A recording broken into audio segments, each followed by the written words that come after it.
I'm sure you've heard my story being told from Matthew, Mark, and Luke. They did their best in trying to tell my story when it comes to my suffering and my healing. But they can't quite tell the story like I can because they aren't the ones that went through and experienced what I did. I'm a Jewish woman, and in my culture, when a woman has her monthly cycle, she is considered unclean. Anything that she touches or sits on then becomes unclean.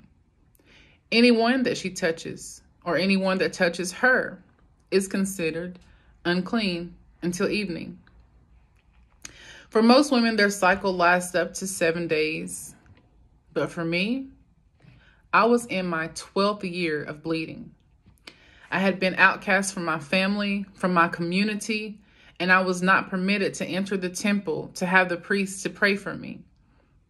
I couldn't even enter the temple to go to Jewish religious ceremonies.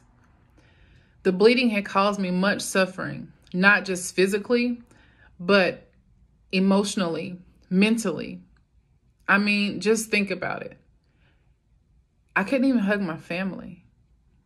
Can you imagine not being able to hug your family for 12 years? Can you imagine trying and having to keep your linens clean as you continuously bleed out through your clothing? I was tired. I was worn out and intensely lonely. I was desperate. I had spent all of my money going to many doctors, and none of them were able to help me. In fact, it actually got worse after I had went to the doctors than it had been before. Much worse than it was before.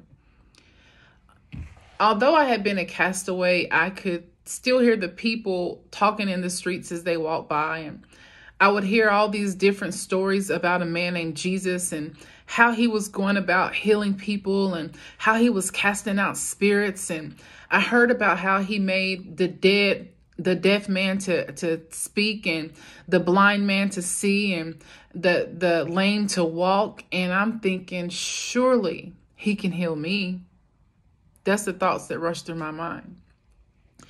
One evening, as I was listening to the people talk as they walked by, as I always did, I heard someone mention that Jesus was about to walk by because he was following a ruler to his home to help his daughter who was dead. Dead. I was convinced if he could make a dead girl live again, I knew he could heal me of my infirmity. To seek after Jesus meant I would have to press through the crowd, and this meant making everyone that I touched unclean, even Jesus. But I had been suffering for far too long, and I was in desperate need of a touch from Jesus. So I wrapped myself up, and I made my way as I approached the crowd, and I continued to press my way through, touching many people as I went along, again, making them unclean. Keeping my eyes on Jesus, I continued to press through the crowd, and I was finally able to reach him, but not enough to be able to reach out and grab his attention. So then I thought to myself, if I can just touch the hem of his garment, I would be welcoming the power of God into my body, and I would be healed. That is what I did. I kneeled real quickly, and I reached out and I touched the hem of his garment as he stood in front of me. As soon as I touched his garment, I felt the bleeding stop and it dried up. He did it.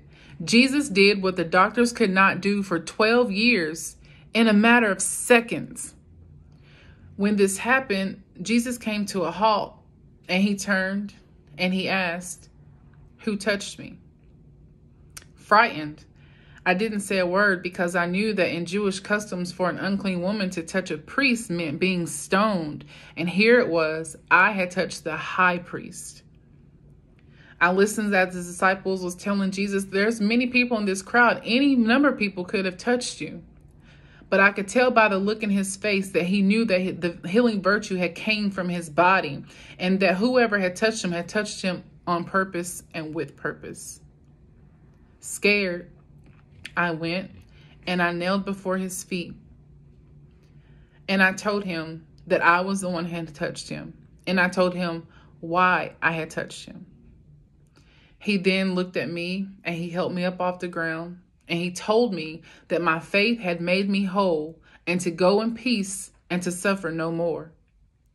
I then came to realize I couldn't have made Jesus unclean, but he could only make me clean.